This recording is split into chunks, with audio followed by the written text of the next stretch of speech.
Good morning to all of you. শুভ সকাল সবাইকে। আজকের দিন আরেকটি দিনের মতো শুরু হয়ে গেল, আর আমি সুরভি তোমাদের সবাইকে গুড মর্নিং জানালাম।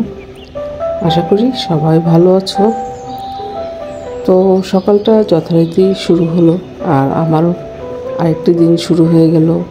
তার সাথে অনেক পরিমাণের কাজ, অনেক দায়িত্ব, অফিস যেতে হবে। তো সকালবেলা আমি খুব সকালেই ঘুম থেকে উঠার চেষ্টা করি। যত দেরি করেই ঘুমাই না কেন, ঘুম থেকে উঠতে কিন্তু আমি খুব সকালেই চেষ্টা করি। কারণ নাস্তার আয়োজন, তার সাথে আছে দুপুরে লাঞ্চের জন্য আমার আয়োজন। তো এই হলো আমাদের সকালের শুরুটা, যেখানে আম্মু নাস্তা রেডি করছে আর আমি অন্যান্য কাজগুলির সাথে করে নিচ্ছি।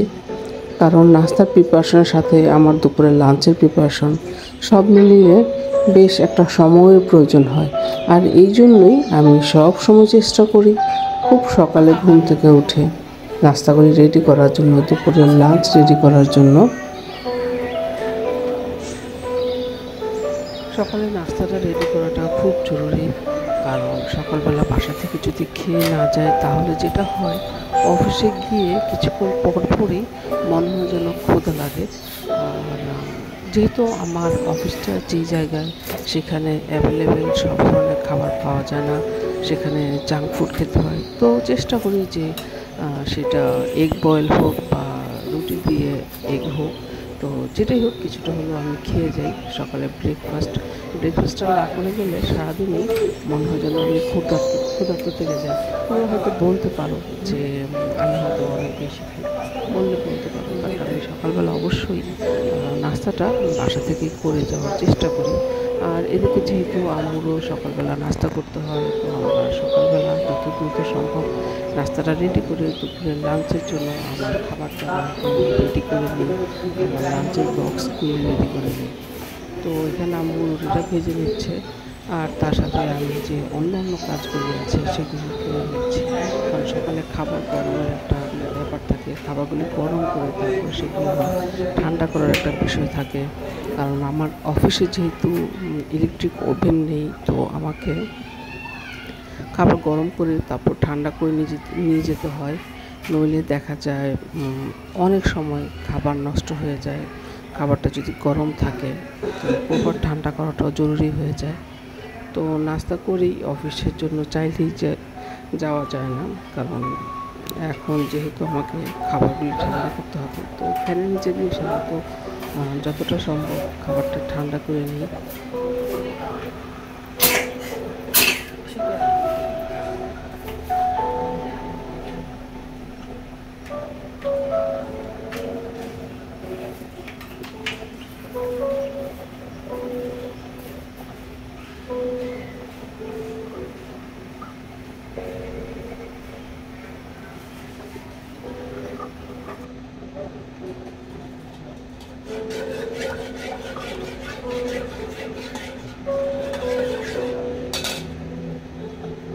সকালে চেষ্টা করি চা না খাওয়ার জন্য।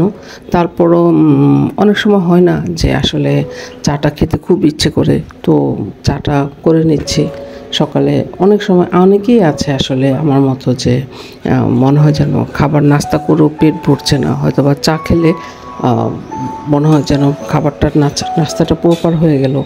তো সকালে চাটা করে নিচ্ছি। আর যেহেতু আমার বাসায় আমরা সবাই আসলে লিকার টি বলো বা রং চা বলো, যেটাই বলো, সেটার থেকে বেশি পছন্দ আমরা দুধ চাটা করে থাকি। তো বাসায় চা হলে সাধারণত দুধ চাটাই বেশিরভাগ সময় হয়, তবে মাঝে মাঝে রং চাটাও করি, তবে দুধ চাটাও সবাই খেতে বেশ পছন্দ করে। তো চাটা করা হয়ে গেল, আর সকালে চাটা করার সাথে সাথে আমিও ড্রেস আপ হয়ে যাই, কারণ চাটা করি আমি অফিসের জন্য বের হই। আর চাটা আসলে বাসায় কি রান্নাবান্নাটা মেনলি আমি অনেক বেশি পছন্দ করি, যে কারণে রান্নাটা আমি করে থাকি। আর শুক্রবার শনিবার মেনলি রান্না আমি করি, আর অন্যান্য দিনগুলিতে আম্মু করে। তো সকালে নাস্তাটার জন্য চাটাও আমি করি, কারণ আমার হাতের চা সবাই বেশ পছন্দ করে। চা ঘন না হলে ভালো লাগে না। আর সবসময় দেখা যায় চাটা রান্না করার পর যখন চুলায় একটু দেয়া হয় তখন চা বেশ ভালো ঘন হয়। যারা চা প্রেমিক আছো বা চা অনেক বেশি পছন্দ করো, যাদের চা না খেলে হয় না, তারা আমার সাথে একমত হবে। আর যারা চা খাও না তাদের জন্য আসলে বিষয়টা একদম সিম্পল, যে চা হলেই তো হলো। আসলে চা হলেই হলো না, চা যারা অনেক বেশি পছন্দ করো, কারণ এখন দেখো বাইরে বের হলেই দেখবে বিভিন্ন জায়গায় চার ছোট ছোট ভ্যান গাড়ি যেগুলি বলে ছোট দোকান সেখানে হয়, এবং সেখানে নানা ধরনের চা পাওয়া যায়।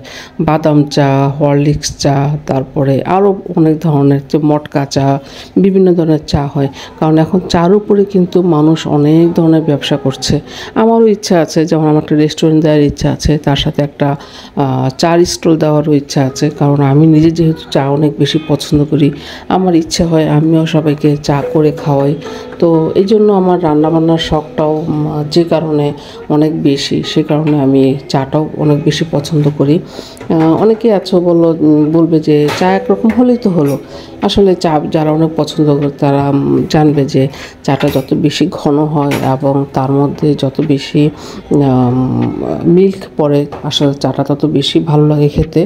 তো আমি চাটা সাধারণত রান্না করার পর আবার কিছুক্ষণ চুলার মধ্যে জাল দিয়ে নিই, যাতে চাটা অনেক বেশি ঘন হয়। আর ওদিকে আমার অফিসের জন্য লেট হচ্ছে, কারণ আমি সাধারণত লেট অফিস যেতে পছন্দ করি না। চেষ্টা করি যত দ্রুত সম্ভব অফিসে পৌঁছানোর জন্য। আর চাতে আমি চিনি সাধারণত খুব কম খাই। অনেকেই ভাবে চিনি তো খাওয়া প্রয়োজন নাই, কিন্তু হ্যাঁ, আমাদের বডিতে সব কিছুর প্রয়োজন আছে। তো আমি মনে করি চিনিরও কিছুটা প্রয়োজন আছে, যেহেতু আমরা মিষ্টি বা অন্যান্য কিছু খাচ্ছি না। তো এখানে কিছুটা চা, তার সাথে একটু চিনি কিন্তু দেয়াই যেতে পারে।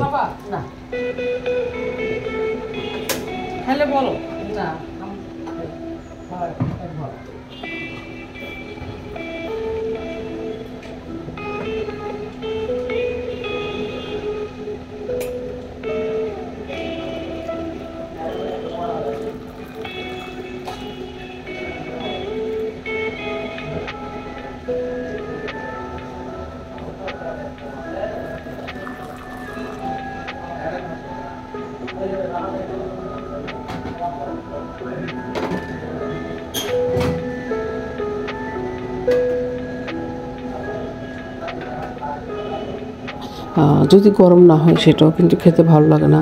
চা নামানোর পর একটু চিনি দিই, তারপরে হয়তো বা একটু ঠান্ডা হয়ে যায়। তো এটাকে আমি আমার ওভেনে জাস্ট 30 সেকেন্ড বা 1 মিনিট গরম করে নিই। তো সকালবেলা আসলে যত সকালে ঘুম থেকে ওঠা যায়, কাজগুলি কিন্তু খুব সুন্দর করে গুছিয়ে নিয়ে করা যায়। যারা আর্লি মর্নিংয়ে ঘুম থেকে ওঠো, বিশেষ করে খুব সকালে, তারা জানো যে কাজ গুছানোর জন্য কতটা সময়ের প্রয়োজন। তো যারা আসলে বাইরে খায় বা বাসায় খাওয়ার অভ্যেসটা কম, তারা এই জিনিসটা ফিল করবে না। তো আমার সবসময় যেহেতু আমি বাসার খাবারটা পছন্দ করি, বাসার খাবারটা প্রেফার করি, তো বাসায় রান্নাবান্না সব কিছুর জন্য কিন্তু অনেক বেশি সময় প্রয়োজন, এবং এর প্রিপারেশনের জন্য অনেক সময়ের প্রয়োজন। আমি অনেক সময় লক্ষ্য করেছি যে যদি আমি বাইরে খাই তাহলে আমার সকালবেলা কোনো ব্যস্ততাই থাকে না, আমাকে কোনো কাজই গুছিয়ে করার প্রয়োজন পড়ে না।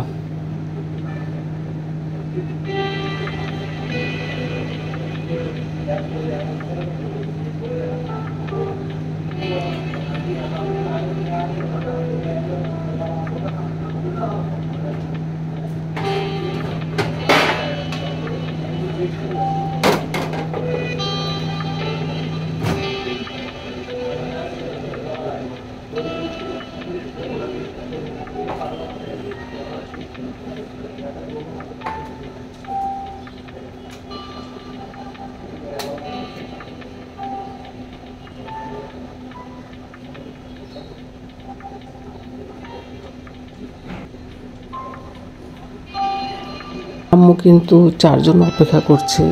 তো সকালবেলা আমি চা করলে অবশ্যই আম্মুকে চাটা দেই। অনেক সময় সন্ধ্যায় হয়তো বা চা দেই না। আম্মুর গ্যাস্ট্রিকের প্রবলেম আছে, গ্যাস্ট্রিক থেকে আলসারের প্রবলেম হয়েছে। তো চা আগে থেকে আমাদের বাসায় এখন অনেক কম হয়, আর আমিও অনেক সময় অ্যাভয়েড করার চেষ্টা করি, যেহেতু আম্মুকে সবসময় চা দেয়া যায় না, তো চেষ্টা করি যাতে আমিও সেই সময়টা চা না খাই। তো আম্মু সকালবেলা নাস্তা করলে যখন ভাবে যে সুরভি চা করছে, আমাকে অবশ্যই চাটা দিবে, তখন তো চা না দিয়ে পারা যায় না। এদিকে আম্মু চার জন্য অপেক্ষা করছে, আর আমার চাটাও রান্না করা শেষ হয়েছে। তো চা নিয়ে এলাম, আর দেখো আম্মু এভাবেই প্রতিদিন অপেক্ষা করে যে আমি চা করে আম্মুকে দিব, আম্মু খাবে। আর এটাই কিন্তু আমাদের আসলে প্রতিদিনের রুটিন।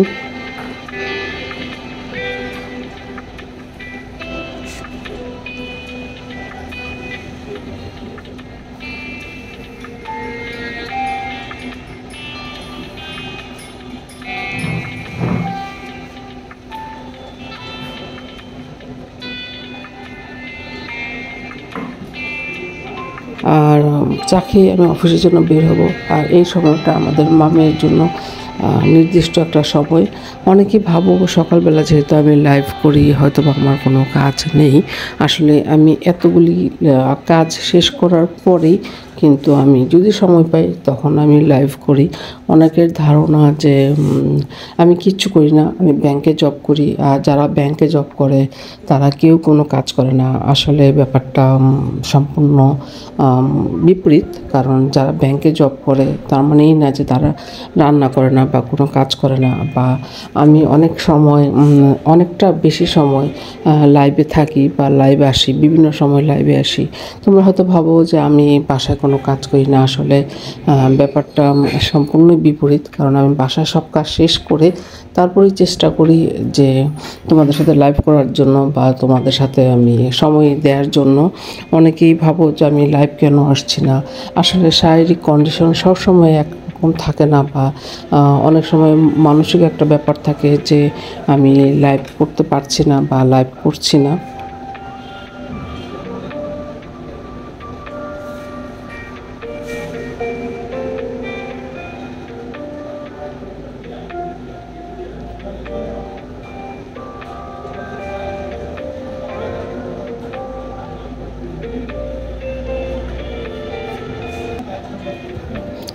আমি অফিসের জন্য রেডি হয়ে গিয়েছি, আর এখন আমার অফিস যাওয়ার পালা।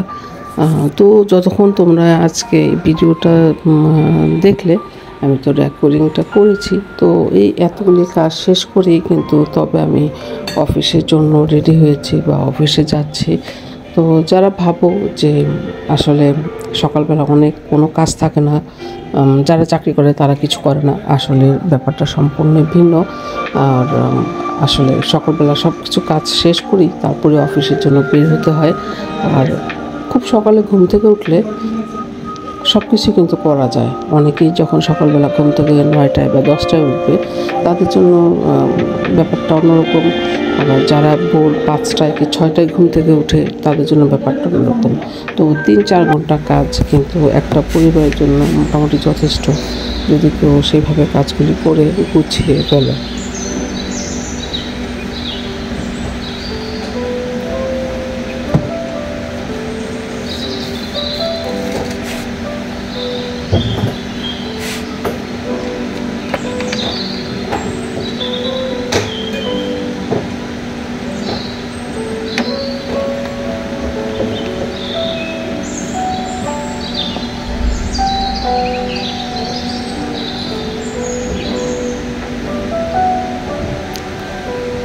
অনেক সময় মোবাইলের ইউটিউবিংয়ের জন্য নিজেকে অনেক প্রিপারেশন করে নিতে হয় এবং অনেক কাজ করতে হয়। যেমন আমি ভিডিওটা যেটা রেডি করেছি সেটা এডিট করা, তো সব কিছু মিলিয়ে যে সময়টা আমার কাছে আসলে অবশিষ্ট থাকে সেই সময়টা আমার নিজের জন্য, তো ওই সময়টা খুবই সামান্য। আর আমার ঘুমটাও খুবই সামান্য। তো তোমরা যারা আজকে আমার ব্লগটা দেখছো অবশ্যই সাবস্ক্রাইব করে দিও, আর কমেন্টস করে দিও যে তোমাদের কেমন লাগছে আমার ভিডিও।